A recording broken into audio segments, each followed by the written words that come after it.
श्री स्वामी समर्थ, श्री स्वामी समर्थ, श्री स्वामी समर्थ, श्री स्वामी समर्थ, श्री स्वामी समर्थ, श्री स्वामी समर्थ, श्री स्वामी समर्थ, श्री स्वामी समर्थ, श्री स्वामी समर्थ, श्री स्वामी समर्थ, श्री आपल्याला करायचं आहे तारक मंत्र श्री स्वामी कृपा तीर्थ. जे तीर्थ आहे ते आपल्याला बनवायचं आहे आणि तीर्थ कसं बनवायचं ते तुम्हाला मी आज दाखवणार आहे. तर मी इकडे बाटली घेतलेली आहे. तर तुम्ही तांब्या घेऊ शकता, ग्लास घेऊ शकता, वाटी घेऊ शकता, काही घेऊ शकता. आणि हे तारक मंत्र आहे. या पुस्तकामध्ये स्वामी समर्थांचं पुस्तक आहे, याच्यामध्ये तारक मंत्र आहे. तर तारक मंत्र मी ह्या हातामध्ये पुस्तक घेते आणि हा हात जो आहे, उजवा हात जो आहे, तो माझा असा पाण्याच्या बाटलीवरती ठेवायचा आणि तारक मंत्र जो आहे तो आपल्याला काय करायचा आहे, 11 वेळा बोलायचा आहे.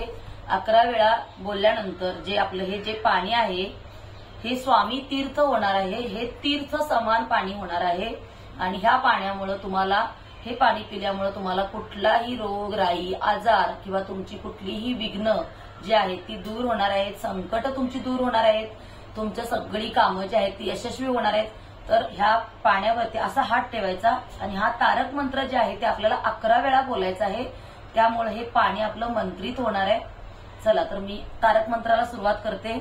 श्री स्वामी समर्थ महाराज. हो निर्भय हो मनारे, प्रचंड स्वामी बळ पाठीशी रे, अतर्क्य अवधूत हे स्मरणगामी, अशक्य ही शक्य करतील स्वामी.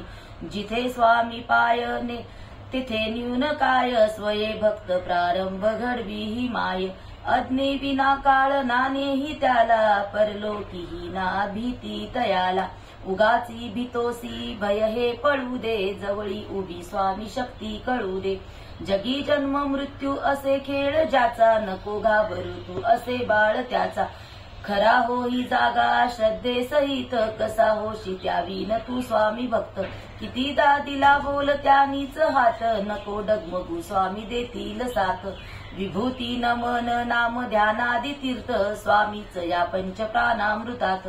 हे तीर्थ घे 8 वीरे प्रचिती, न सोडी कदा स्वामी जागे हाती. श्री स्वामी समर्थ चरणाविरदार प्रस्तू.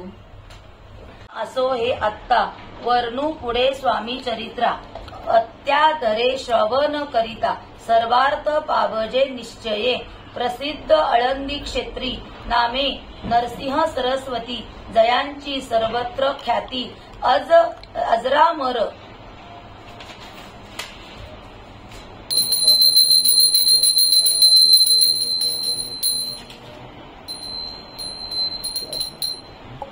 आज आहे गुरुवार आणि स्वामींचं पारायण, म्हणजे 1 दिवसाचं पारायण आहे ते केलेलं आहे मी.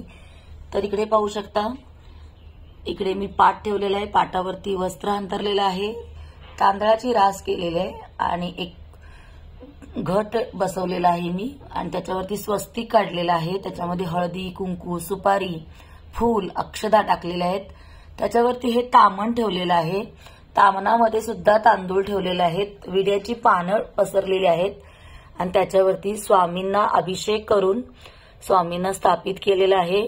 कापसाचं वस्त्र स्वामींना घातलेलं आहे, गंध लावलेला आहे, अत्तर लावलेला आहे आणि इकडे गणपती बाप्पांचा विडा ठेवलेला आहे. इकडे आपली मनोकामना पूर्ण होण्यासाठी नारळ पुजलेला आहे.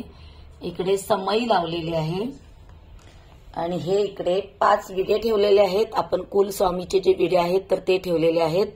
इकडे 5 फळं ठेवलेली आहेत, केळी आणि बाकीची 5 फळं येत आहेत. इथे आरती आहे. देवासाठी नैवेद्य म्हणून इकडे उपवासाला केलेली खिचडी ठेवलेली आहे. शिवाय इकडे देवासाठी पाणी सुद्धा ठेवलेलं आहे, हळदी कुंकू. जे आपण माळ जप करतो ती जपाची माळ जी आहे ती सुद्धा एका प्लेटमध्ये घालून इथे जप करून पूजा केलेली आहे. आणि इकडे आपलं स्वामी चरित्र सारामृतचं पुस्तक आहे. हे अध्याय आपण वाचलेले आहेत. 21 अध्याय एकाच वेळी पूर्ण केलेले आहेत आणि 21 अध्याय पूर्ण करायच्या अगोदर ही माळ जी आहे 108 मण्याची माळ जी आहे ती 11 वेळा मी या माळेचा जप केलेला आहे. आणि जप केल्यानंतर तारक मंत्र जो आहे, तर तारक मंत्राचं जे पंचामृत आहे तारक मंत्राचं, तर ते सुद्धा 11 वेळा तारक मंत्र म्हणून ते सुद्धा केलेलं आहे. आणि अशा पद्धतीने पाहू शकता ही पूजा केलेली आहे. अतिशय सुंदर पूजा आहे. अशा प्रकारे ही पूजा झालेली आहे. तुम्हाला कशी वाटली नक्की सांगा. आणि आपल्या चॅनलवरती जर नवीन असाल तर आपल्या चॅनलला पटकन सबस्क्राईब करा, बेल आयकॉन क्लिक करा.